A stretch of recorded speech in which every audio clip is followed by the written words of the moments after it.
This episode, it's not just me. I'm joined by a good friend, great designer, and overall good, passionate LD man of the hour. This is Leo Mah. This is the lead level designer over at Natural Motion. And Leo, welcome to the show, my friend.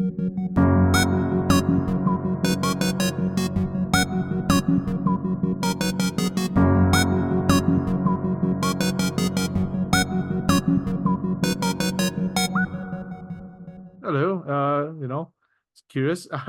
Yeah, I've heard your show for a long time and really fun to find out that you basically live like a street from me last year. Yeah, the crazy and more thing is that we're recording this only being like less than 10-minute walk from one another. So it's a bit of a shame it couldn't be in person, but I don't think either of us have a setup for that, sadly. No, and I like being in my house, Max. I'm gonna just chill out here with a cider or two. I do not blame you, mate. I do not blame you for it.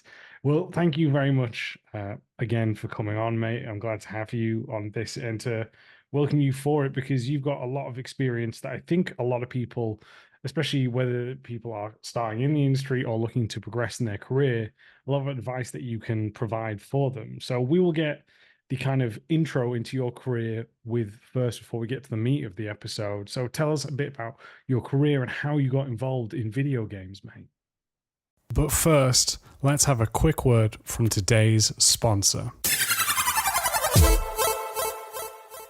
Today's sponsor is none other than me. What I've done, everyone, and I hope you're excited for this, is I've actually created a level design kind of store. What I've done in this store is put up different kinds of tips and tricks that you can find there, whether that be my actual ebook itself to that of level design pamphlets focused on different things such as traversal, stealth, breaking into the industry, as well as different talks that I have done which you cannot find anywhere else other than on this store. So if you are looking to improve on your level design skills and processes, then check out the Level Design Store, which will be down in the description below, where there'll be a link to find this. All you need to do is head over to gumroad.com/level design lobby. I hope you like what you see, and I look forward to hearing your thoughts. Thank you, and now back to the show. So this is one thing I do say because and I think I spoke to you a little bit about this before. I'm Mm, not sure about starting out in the industry because the way I started out in the industry is unique. And right. I'm not from the UK. I didn't start out in the West. I'm from Mm, Singapore. And the way I started in the games industry is just it's strange. right. And the way it worked was like, prior to the games industry, I was a producer, writer for television. Like I did documentaries and animations. In fact, I have a couple of animations I wrote scripts for. They were showing in Mm. Australia and Greece. No, nowhere famous, really.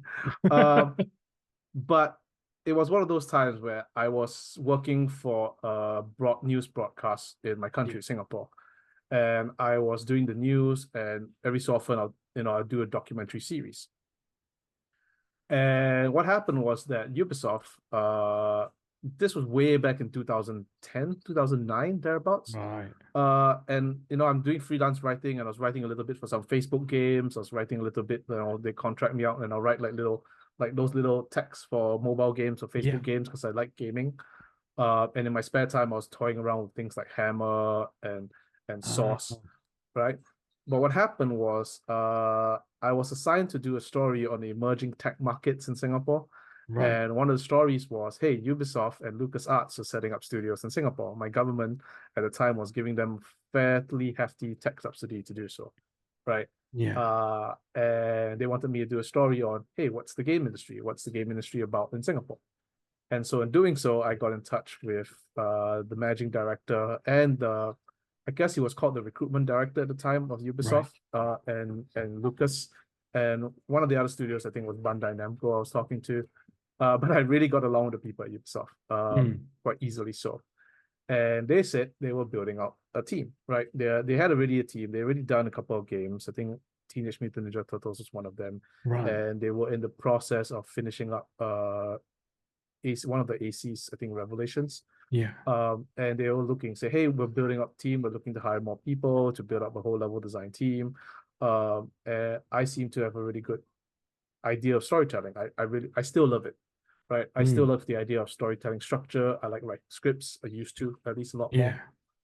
And so I did the show, I did the documentary, and then they asked, would you be interested in joining the industry, joining us? And I'm like, sure, what do I have to do? And so they asked me to do a test, which I think I nailed. I had to go through the usual interview stuff, like I talked to Yeah. a whole bunch of people, and then they hired me on. That was like 14, 15 years ago. And that's how I started in the level industry. I did a documentary on Ubisoft, and then they hired me after. I see. I mean, yeah, that's a very different way. Like, I don't, in my time of interviewing people, I've not heard anyone else mention anything like that. And when you said about the test, because imagine the test was very different to what the test we get now, but like, was that in engine or how did that come around with it? No, it was actually very much the same kind of test you get now. And Right. they gave me, it says, hey, you have these they asked me to design a level. Oh, Uh okay. right. And at the time I really knew how to use Hammer, but they didn't need it to be playable. They just wanted the 3D block out. So I think I did it in Mhm. SketchUp. Oh, okay. Yeah. Uh yeah, and I did the thing where they gave me a bunch of metrics because it was clearly for Assassin's Creed. So they told me Mm. they said you can jump 4 meters, look at things like Tomb Raider and stuff like that. I'm like, cool, I like, and I was a big fan of Assassin's Creed at the time. I Yeah. played a lot of it. So I'm like, I can do this. And apparently I did. And that was kind of cool. And so that's how I started out. I mean, Yeah. and in truth, I think, I did have to go through a short course. Like, they put me through a short Mm. course at Digipen. That didn't take very long, but pretty much was hired after that. Nice, man. So how long have you been in the industry for now, mate? Let's see, 2010, 14 years, I guess. Yeah, man. Wow. So, I mean, Been a long congratulations time. for it. Yeah. Well, it's still great though that you've been here with it, mate, for it. So, like, it's just, yeah, it's quite an interesting one to hear your path because it is so different. And I Yeah. guess, like, with it, what kind of made you choose level design, especially as you said, you were writing already instead of going to something, say, like narrative design or into actual just a writing position for it? There were writing positions. And I think early on I did thought about transitioning to writing. But Mm, back then I think I remember 15 years ago, like a lot of content was level design, right? yeah. And level design at the time was also you writing out the missions and deciding out the cinematics. So it felt like writing. And a lot of people have asked me, like, it seems so different going from television to level design. And I think Yeah. not actually.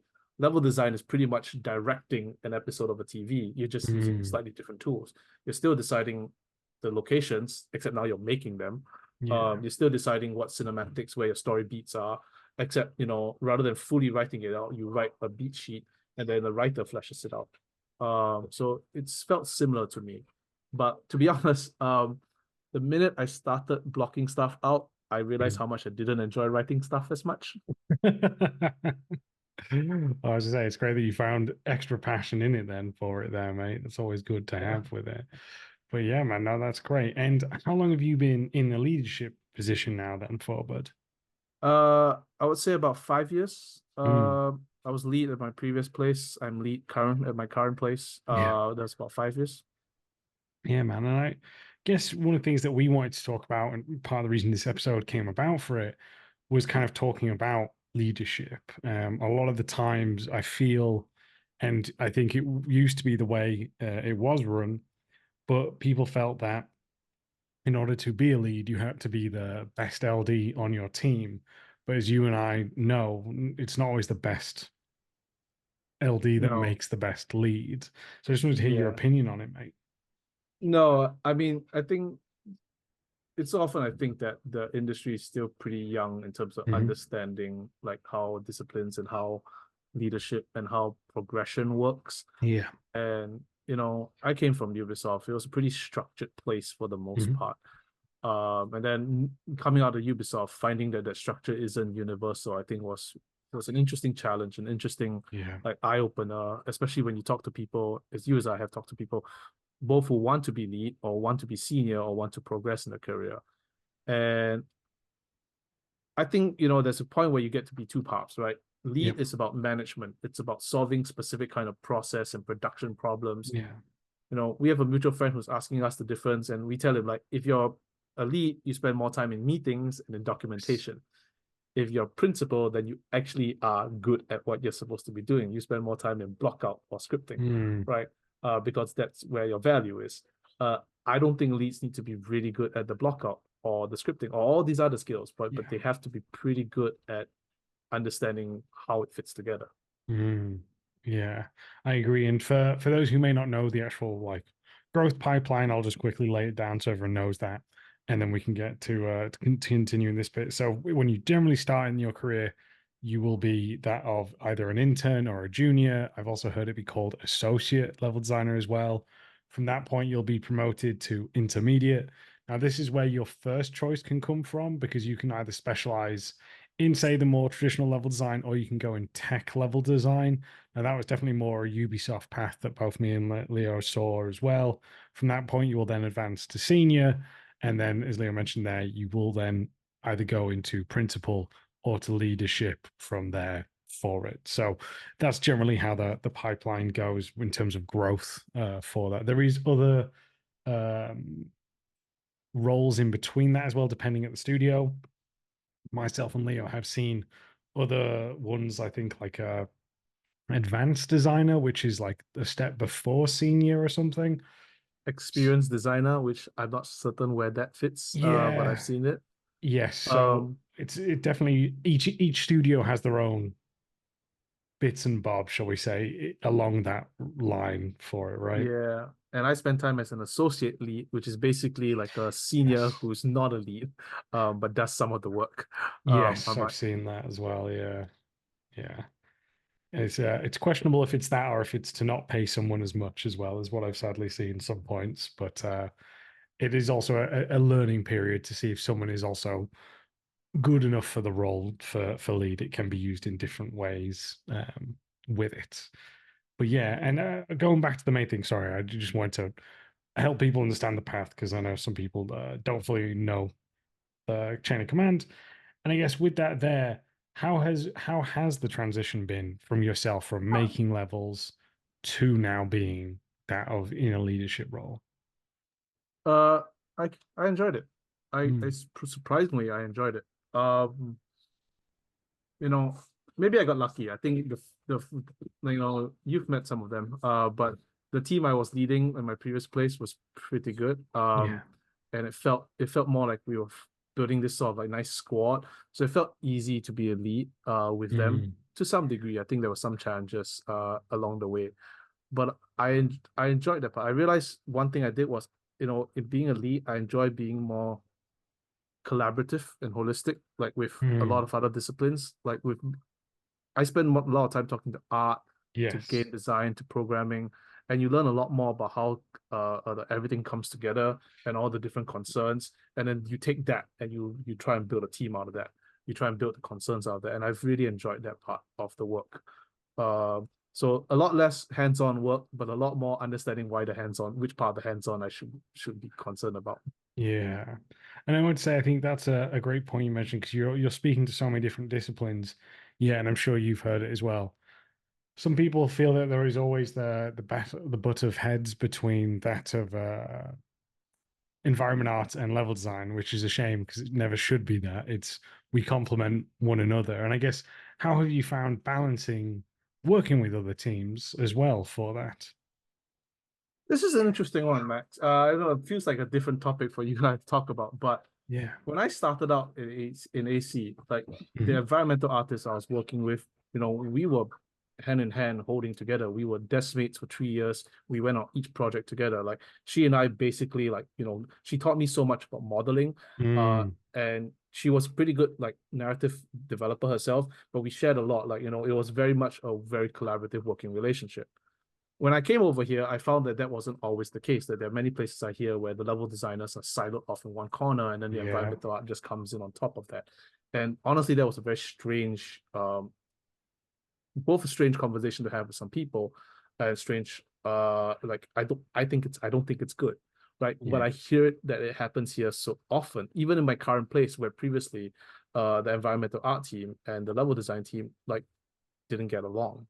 Right, that's a And I can shame. understand why. Like, environmental art teams are always like, hey, we need to do this. Design teams are always, hey, we want to do something completely different. But I think you and I both know good level design is about good understanding what environmental art does, and good Yeah. environmental art is about understanding what the level design requires. Yeah. Right. So they should work hand in hand. And to turn it back, I think a good lead is an evangelist for how that comes together. Like the previous lead I was working with, to be honest, I think I think what's interesting for me was he came off a little hostile at the start because he's never met me. The first time I worked with him, he's like, no, level design should do this. And I'm like, okay, why? Right. And I realized he's working off a lot of a particular PTSD. Like he's worked with some bad level designers, like on the way they do things. Right. And I'm like, hang on, I'm not gonna do that. I'm gonna do this thing. Right. And it took me a while to like bring him on board with how my team and I were trying to do things. But once we did that, we worked really well together. His team and I worked really well together. And similar, this new lead I'm working with, I think he's really good. And he had some. I'll give a good example. Yeah.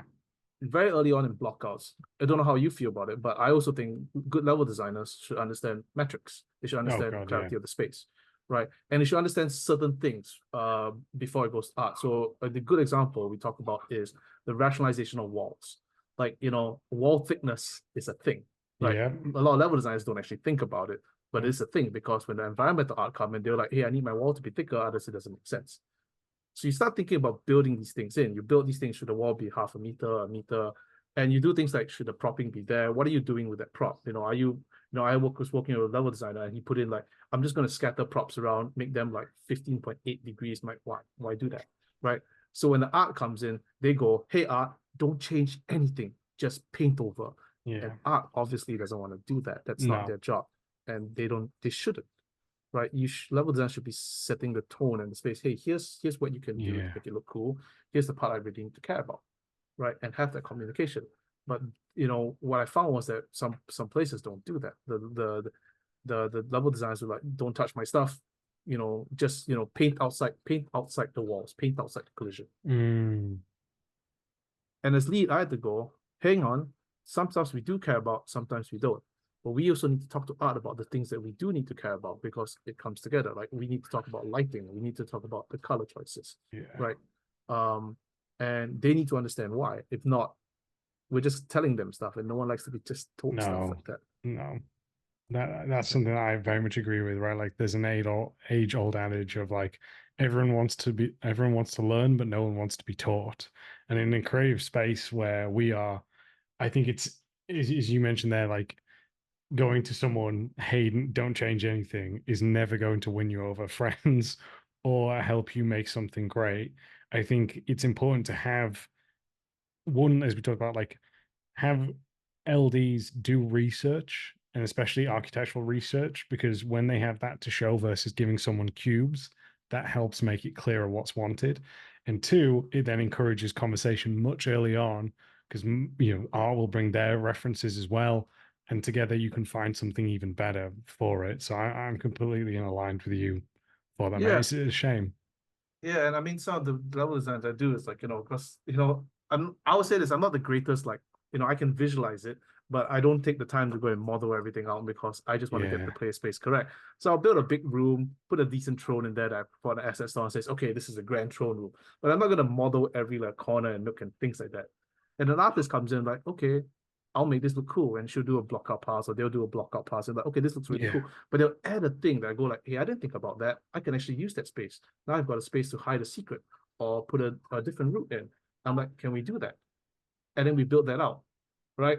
I'll say this because I remember this one, and this was I'll say this is a sticking point in a conversation I have. I'm not sure if I'll bring this one up, but I was working on Assassin's Creed Rogue a long time ago, right? And one of the pillars of Assassin's Creed Rogue, we were doing the North Atlantic locations, and one of the pillars was this was wilderness untouched by man.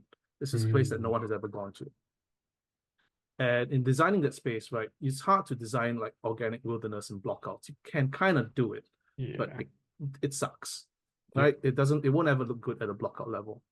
So how we did it, my artist and I, we said, okay, you know what we're gonna do? Because this is wilderness untouched, we've got our sketch, we got our concept sketches, we got our visual sketches. what we're going to do is kit bash the environment art first. We're going to take all the assets we have and just make it look really cool and make it look really wow, make it look like, it's nature, it's natural. We did it with this Yeah. idea that, we wanted this to look really cool from a compositional visual perspective. And what the level design, what I want to do is like, imagine you're going hiking or rambling, that. What I want to do is make it feel like you are finding spaces through the wilderness. So art built the wilderness and I carved the space through it. And I'm like, okay, delete that bit, delete that bit. Let's arrange this bit so that I can like cut a path through this and make Yeah. that look cool, make that feel cool. And I think that's level design, right? I wasn't just building the block out. I was building the level experience out of the forest, right? And the kit bash the forest. Yeah. We did that, and we did that really fast, and it made us, it was really cool for us to do that because we come from approaching, let's build really cool locations from let's kit bash a whole bunch of locations, and then turn that into level design. And I remember talking about this to another level designer, and he just did not like the concept. He said, "Hey, no, the level designer should have been the one defining all the spaces before art comes in." I'm like, that's no, I didn't understand why he would think that. I've had similar situations where there's one where art has come in first and then we've gone in after, and vice versa, where LD's come in first and da da da.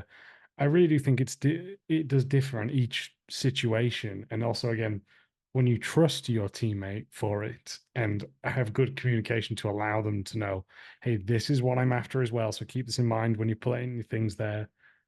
It can just make things smooth. And again, it is a shame that people feel there is a one size fits all when every situation, whether it be time, schedule, locations, whatever it is, where again, you have to trust your teammates. And again, I think that comes from building relationships. And I'm sure for you as well, mate, being a lead and being in charge of people, like you said, you're not blocking stuff out, but you have to trust your team to make the best levels through your guidance with that. And I guess, how do you learn to let go as a lead?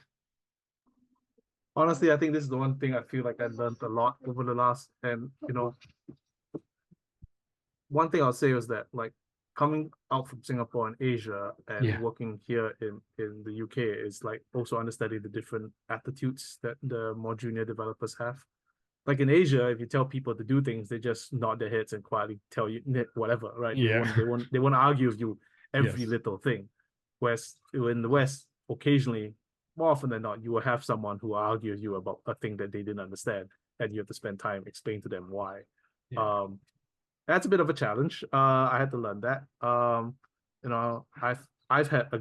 I've had good leads for this. I've had good leads or good teachers to help me guide me this. I think Mm. the phrase a lot of people use these days is radical candor. Like, Oh, okay. I've not heard it. no, there's a book by Kim Scott, and it's very much a central tenet of this book called Creativity Inc., the Pixar thing. Oh, Uh, yes. Yes. Yep. right? And the idea is that you have to be able to teach a person to separate their work from their personality. So, you have to say stuff like, yeah, I appreciate you put a lot of effort into the level, but if you're doing this thing, it makes the level suck. Doesn't mean the person sucks. It just means the level is poor. Why? Like, you're using too much color. Like, Yeah. it's not smooth enough, or there's too much distance between point A and point B, and the player feels bored because they don't have any other things to do. Yeah. Right? You start to say, it's like, oh, but I want to do this. Yes, if you put four choices, but all four choices don't look anything different, it becomes really confusing. It makes the Yeah. level confusing. Like, be critical about the work and let them say it, let them defend, but you have to be that. You can't just pat everyone's, oh, you did a good job. It's like you have to be critical about the work. Um, Yeah. and you have to walk a fine line that is about the work and not the person. That's a thing to learn, I think. No, I think that's a good one for it. Another question that I have, and we will get back to leadership in just a second, but there's actually one thing I wanted to ask because we have a lot of people obviously aspiring to get in the industry, but also you and I have personally been affected recently by the industry's status and things there. So I wanted to ask then, being in a leadership role yourself, I guess what do people or can people do with portfolios or applying for jobs, or what are you looking for when you're reviewing someone's work as a lead as well?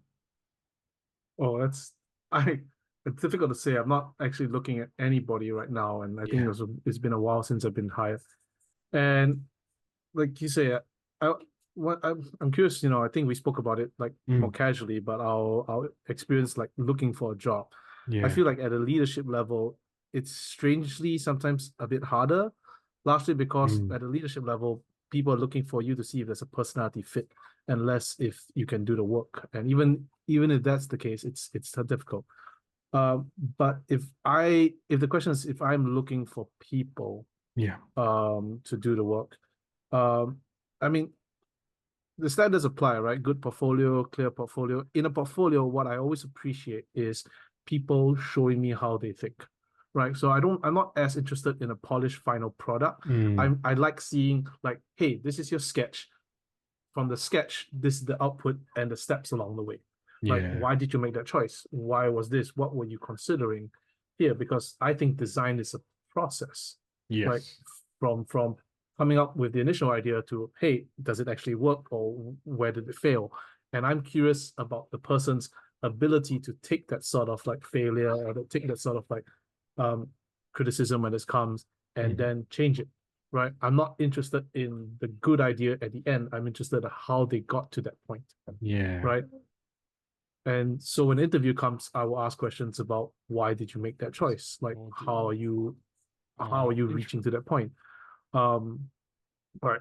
I think to me, and again, it's very different. I'm not certain I speak for every hiring manager out there, but Mm. I like to talk to people, and I like people who are very willing to learn and very willing to put themselves in a position where I don't know everything, but I'm going to try my best to learn the things I need to.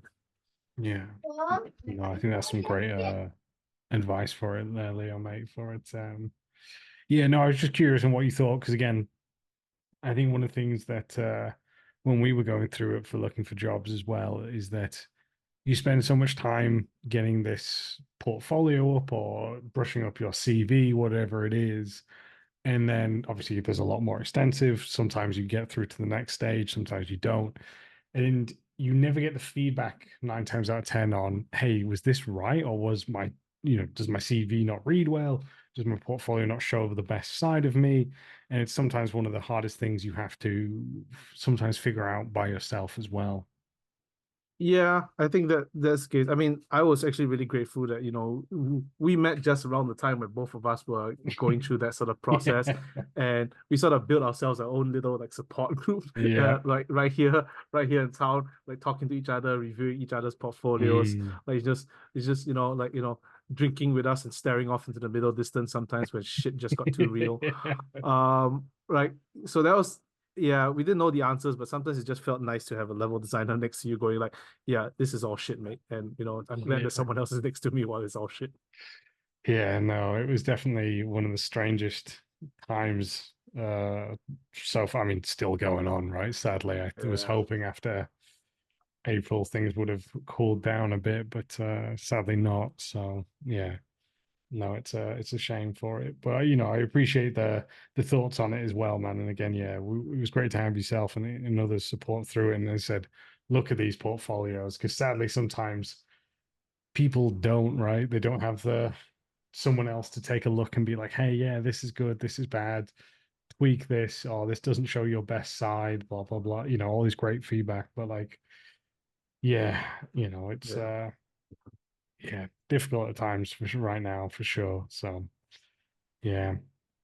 And I guess another question for you then, mate, for it is, and it's all I guess each situation is different, but how is it that you do, I guess, for like, there's no polite way to put it, I guess, but like manage that of egos, right?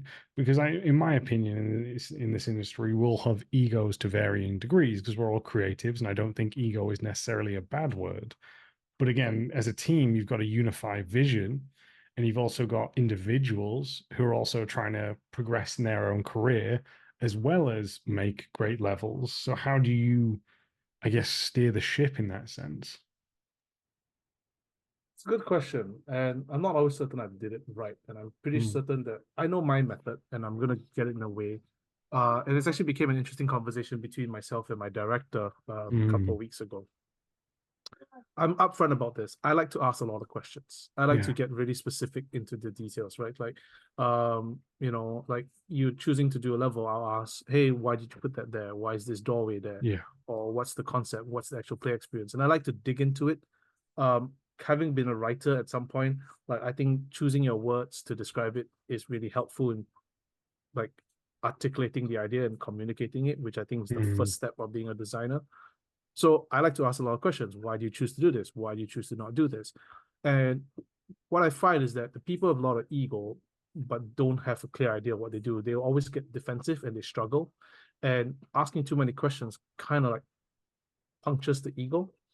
And the people mm, who don't will take those questions and be like, okay, maybe I don't know this. Maybe I should go find out. Or if they have the answer, to just tell the answer and go like, you know what? If no one likes the answer anyway, fine, so be it.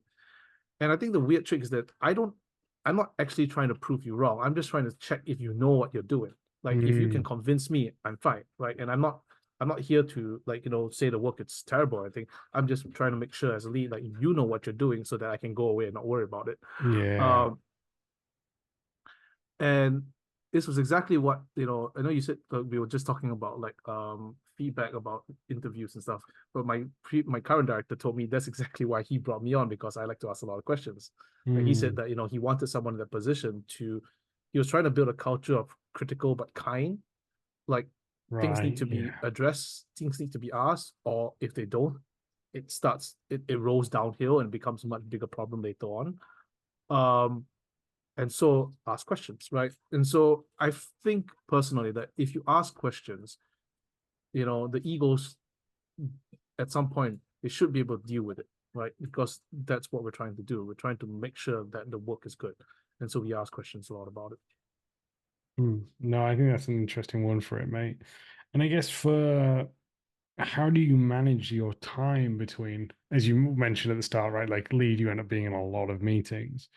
How do you manage your time between that and obviously managing people, right? Because I think that's the hardest thing sometimes with my experience of seeing some good leads and bad leads in my time where they sometimes don't make enough time for the team, you know what I mean? And that can be uh good during certain phases because there's sometimes not necessarily needed, but other times bad as obviously people want to know what's going on and where they're headed in terms of their career as well.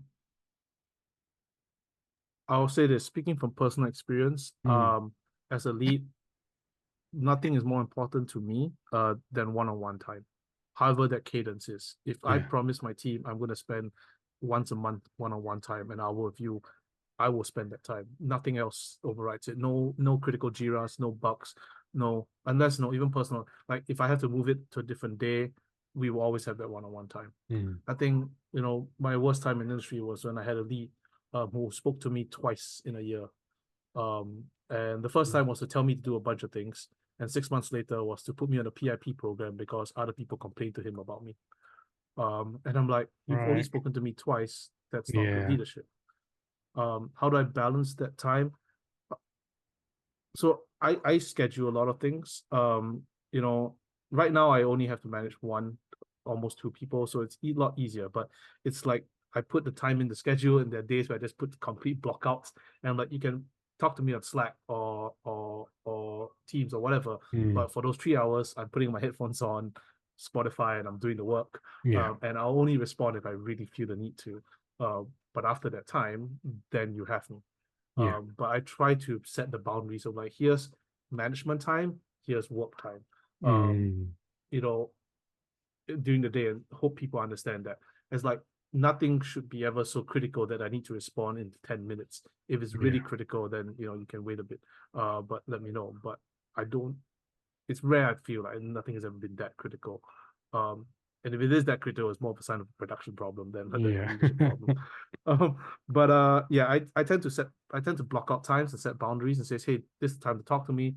This time, message me anytime and I'll respond.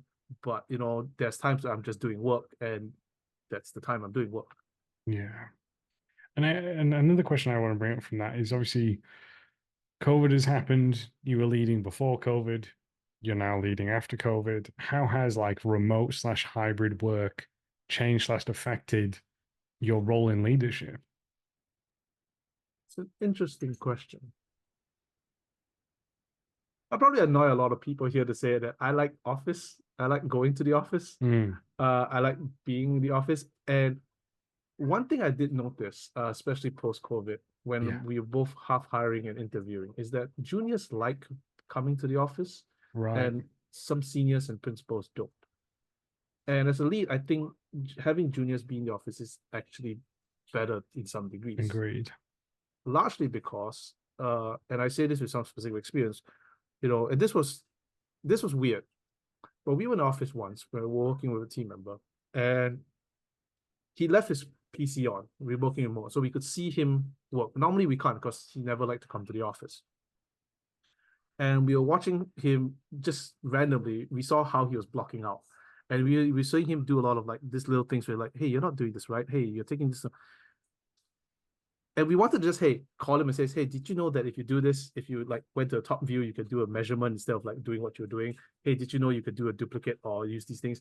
When you're not in the office, you can't see when junior developers or people you Yeah. never work with develop certain bad habits or don't have habits, right? Whereas you and I have been in the industry for so long, you guys got this weird little shortcuts we do that we barely think about until someone Mm, points it out. So, hey, how do you do that? And we're like, oh yeah, I learned this 6 years ago because someone showed it to me, right? yeah. But now with remote, you don't ever see any of that. You just see the output. And all you see is like, hey, it's been 3 days. Why is the work not delivered or it's not delivered on time?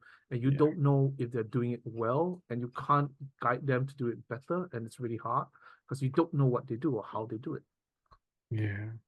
I also think you miss out a lot of like team culture building, right? Like I think, and don't get me wrong, there are days where I definitely prefer to work from home, but I do think it does come at a cost where again you don't build that team camaraderie, which I think is really important when we talked about like unifying vision earlier in this episode as well. Like the more that people, as you mentioned there, like if they're sharing, how did you do this versus that, like that means people are working the in a similar way. So hopefully people then can find more shortcuts and then it starts to see problems, but also come up with solutions. Versus again, if we're all operating in our own way, you may find different problems that someone has an answer to, or just miss something out entirely.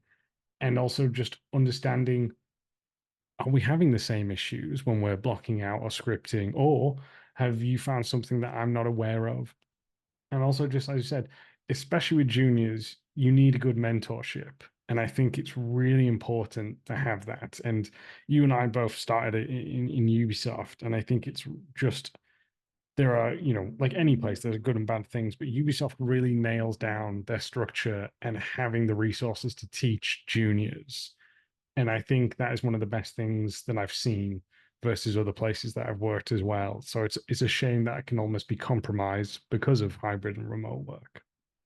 Yeah, no, you're right. I always like to say that Ubisoft is fantastic for juniors, and intermediates because, say what you build about their games, and I know people will say a lot about the new Assassin's Creed, but they have their production process nailed down.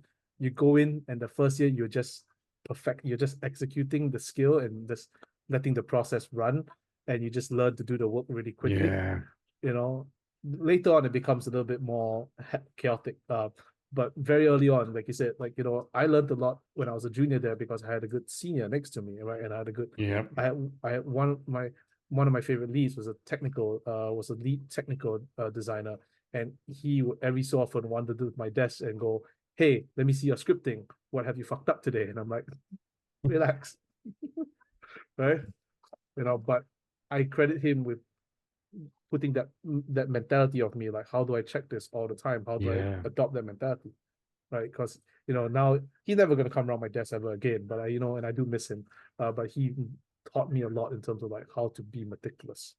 Yeah, mate. And again, it's those little things there, like him even joking with you, being like, "Hey, what have you fucked up today?" Like that comes from the fact that you guys have built a relationship from that, and that is something that again can only be made with time served together for it. And it is a shame seeing some incredible designers I know not having that for it. Because the other thing is that I'm sure you've seen as well, and this may be my personal opinion, I'd love to hear your take on it, Leo, mate, is I think the role of being a senior isn't just about, hey, you're able to do great work by yourself. You don't need as much resources and you can take ownership and run with things. But it's how you mentor the ones under you as well, because sometimes the lead's just busy with all these meetings. And I think that's sometimes one of the things that I don't see as much as I wish I did in some seniors, and why it's always important to have people in that position who want to help others grow. Yeah, I can totally understand where you're coming from. I mean, I've worked with some good seniors and some poor ones. It's noted to say that I think previously I was working with a senior, and he exactly wanted to be that sort of person, right? Give him a brief and then he'll disappear for 3 or 4 days, Mm, and he wouldn't talk to anybody else in the team. Right? He struggled to, and I think this was during COVID time, so he wouldn't come on camera. He'd only show up for like the assigned meetings, and then he wouldn't really talk. Then I'm like, yeah, I remember having a conversation with him about this. Like, I think seniors, you should exemplify the developer mentality, like the craft, not just be good at the work, but be be part of the team, right? Learn, teach. And I think there was one situation I remember, where there was feedback given on his work, yeah. and he didn't like it. He didn't like the feedback. He thought the feedback was passive aggressive and Oh, negative, interesting. and to some degree it was. I'm not gonna lie, it wasn't the best kind of feedback given. But my thought was that he's senior, he should be able to deal with it, Mm, right? And he should be able to use that as an example of how to deal with the feedback. Um, Long story short, I mean, we had to have a bit one of those sessions where you bring a bunch of people together and like clarify all the comments. But I think, at that point, I'm like, no, I think seniority is not just about doing the work well, but about communicate. Because at some point, I like to think I have pretty high standards of seniors, and I think seniors should be able to exemplify what what a good developer does yeah, in that kind of environment, in that kind of team. And it isn't just like deliver good work, it is about working with other people.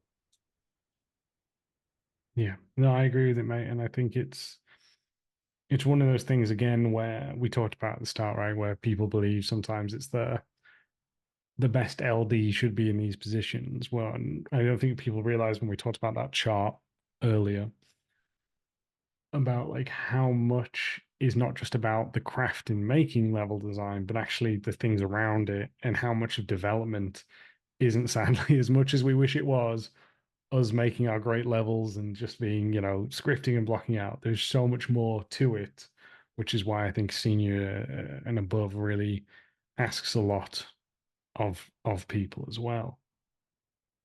Yeah, and I mean, this is why I say that sometimes when you get to be lead, and maybe I ended up being lead largely because I like doing the work, but I realized I couldn't do the work if I was led badly. And so if I couldn't have a good lead, then I kind of had to do it myself. Right. Yeah, And then when I ended up being lead, I spent a lot more time doing less. Like instead of 60% block out, I'll now just do the first half and then let another team do it. But yeah, what I end up doing is teaching QA how to test levels, like writing like, right, hey, at this stage, I only really care about this part, and then at this stage, I care about this part. And yeah, I'm teaching QA how to I'm teaching production. Hey, don't ask me 3 days for this thing because that's impossible. No, here's how, this is what we want to do.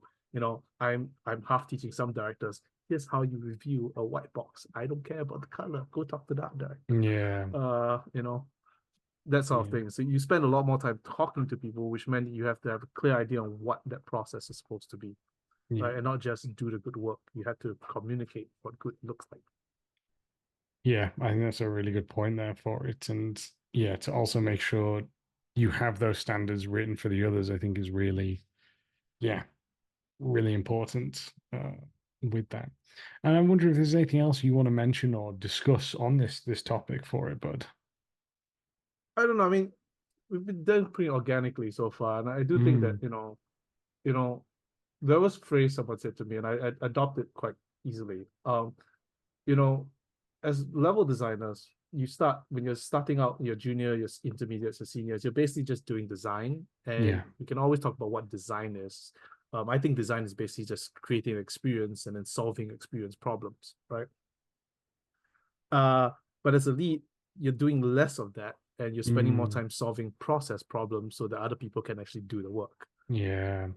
I found that's more what I'm doing these days, right? Like coordinating, uh, you know, coordinating within various groups, sometimes external, sometimes internal, but Mm. I'm making sure the process works so that other people can do their work. Um, Yeah. and in order to do so, you have to, I think, you have to have so a lot of good experience, uh, with multiple different processes, hopefully, Yeah. but experience in terms of managing that, because now it becomes a lot more people management than it is like being good at a particular skill. And Mm. you've been to a lot more studios than I've ever been, Max, but I'm gonna guess that every place you go to, people are different. They have Yes. different expectations. They want to do things differently, right? They come from different places. They have Mm. different versions of what good looks like. Um, and so much of the job ends up being like, hey, can we find an alignment, or are we all gonna silo ourselves and be upset that someone didn't do what I thought they should do, right? Mm. And I think that creates really bad culture. Yeah, it's one of the things that I've actually been thinking about a lot. Like, how do you actually make a good work culture, right? Like, I think that's one of the hardest things to do, right? Like, you can see studios where they've pasted on some motivational quote or something, or like their values, but it's really hard to one establish that specifically for your team, but also then get people to buy in on it, right? Because I've seen so many people where they feel like that's just HR nonsense and, da da da da. But other times I think it is something that makes people enjoy work. Like for me, what I've done recently is I got everyone on the team's birthday. So every birthday I get them a card, buy them a cake. Now, that isn't coming from like HR or the company giving money to buy people cake. That's my own money out of my pocket for it. And that's not to say it to be a mark. That's to say like that's part of the work culture where people feel appreciated because we've started to do this.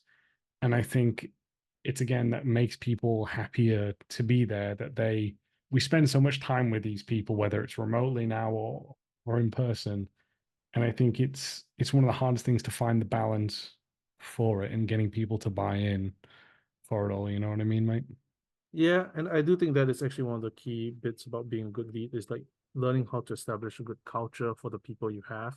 Mm. And to be honest, like even in my own experience, it hasn't always worked out, I think. Yeah. Um, I like to establish a pretty open, transparent culture, like within the level design, a safe space for us to talk about stuff. And one of our mutual friends, Yeah. we'll shout him out now because he was so like that, Michael. He has opinions about stuff, and he's unafraid to share them out. And Yeah. some of those opinions can be a bit trolly. Mm. He likes to chuck a grenade in the room and then see what happens.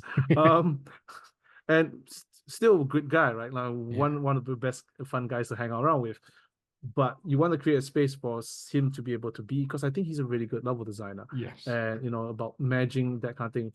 Um, but I try to create a culture where you can come in, you can talk, everyone can share, everyone should talk about design, like Yes. but they also create a situation where because there was another person, he didn't like that. He felt like any criticism of his ideas became an attack. And so he felt that Mm. open culture was oppressive. Like he didn't want to share stuff. He didn't want to Interesting. talk. Right. And I'm like, I actually struggle with understanding how to get this person like to contribute more or to engage. And there's a bit Yeah. where like you can't do it, you can't say, hey, talk more. Right. You can't do that. Right. And I thought that, hey, they're all the same level. Let them sort. It's like kids, right? Yeah. You don't wander into a playground and tell kids what to do. If they get into a fight, you let them sort it out and they'll learn, right? And I thought that would be the case. And I'm like, I wonder if that was the thing, because I try to create a culture where everyone can say stuff, but sometimes what you say, someone else gets a bit upset, and unless you know about it, you can't really Yeah. deal with it. Yeah. No, it's a thing that I have struggled with that one as well. Especially that I found, and you know yourself, right? You've moved over to here from the UK, especially when you work in different cultures. Sometimes it's not even a personal thing, it is a cultural thing where people may not understand. And again, even if it's just we take just one country, there are still different regions that have different ways of working and talking and interacting. And that is, how do you find the line in how you talk as well, right? Because we reference Michael there, who's a big character for it. You want to encourage those because they make things fun and they kind of break it up for it. But at the same time, you said other people may not appreciate that and they want to keep everything serious, or people may not buy in on it. And it is one of the biggest things to feel like I've not figured it all out. And yeah, I'm still There was a learning. thing, yeah, there was a thing I remember coming. English people like their banter. They like start meeting with 5 minutes of joking around. Yeah. Coming out from Singapore, the Chinese, they don't like that. That's wasting time. Mm, It's like you come in, it's like you come into a meeting, immediately here agenda points, here we're gonna go through, done, done, done, checked it off, get yeah. out of the room. It's like there's no room for personality. Um, Yeah, I'd say the same with like Polish and Russians. For it's like one of the biggest things I learned about myself, and a bad thing with English culture is when it comes to feedback, we do the whole song and dance and compliment sandwich. Oh, this is good. Like over there in the Eastern Europe, it's just like this is bad, this is good, and there's no focus. It's not to be mean. It is just to be, this is feedback. Let's get it over with quickly and on to the next. You know. yeah, and that's one of those things I've been learning here, like because I came from that place like this is good, this is Mm. bad. Now I call it radical candor, and to find that that the English prefer the compliment sandwich, I'm like Yeah. it was a difficult line to walk sometimes. Like Yeah. yeah, but maybe I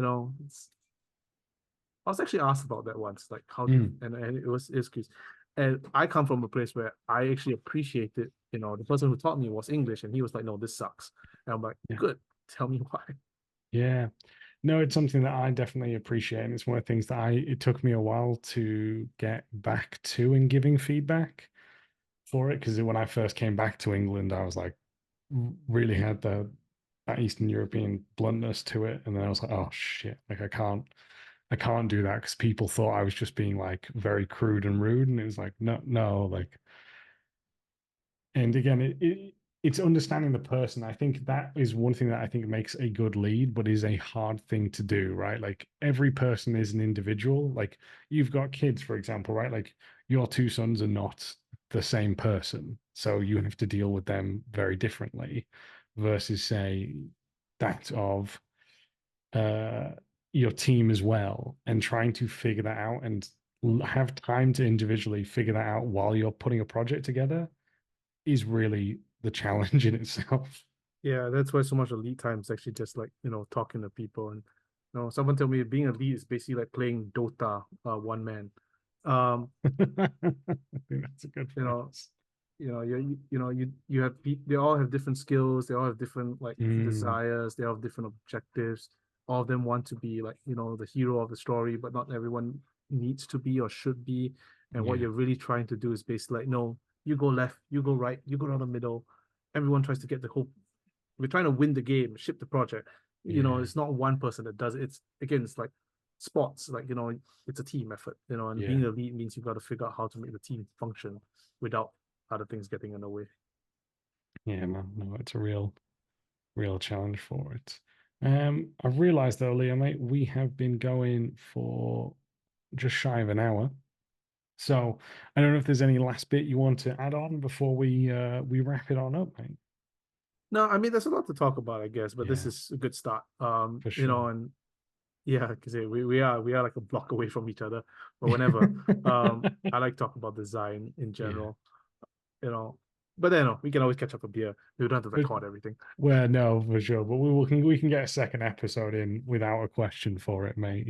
But yeah, if anyone wants to reach out to you, is there a way that they can get in contact with you, Leo? Well, I have my website, Yeah. www.leomah.com. So if you message me there through LinkedIn, I probably respond. I have a Discord, which I'm more active at. Mhm. I think these are the two best ways. But I'm not sure what my Discord name is at the moment. Uh, well, if you put this up on thing, I'll send it Yeah, to you you send anyway. it. We'll put it in the description, mate. Yeah. Not a problem for it. And yeah, if anyone wants to get in contact with me, you can do so via email, which is leveldesignlobby@gmail.com. Also on Twitter, which is @maxpairs. And thank you all very much. Take care, and we'll catch you all next time. See you later.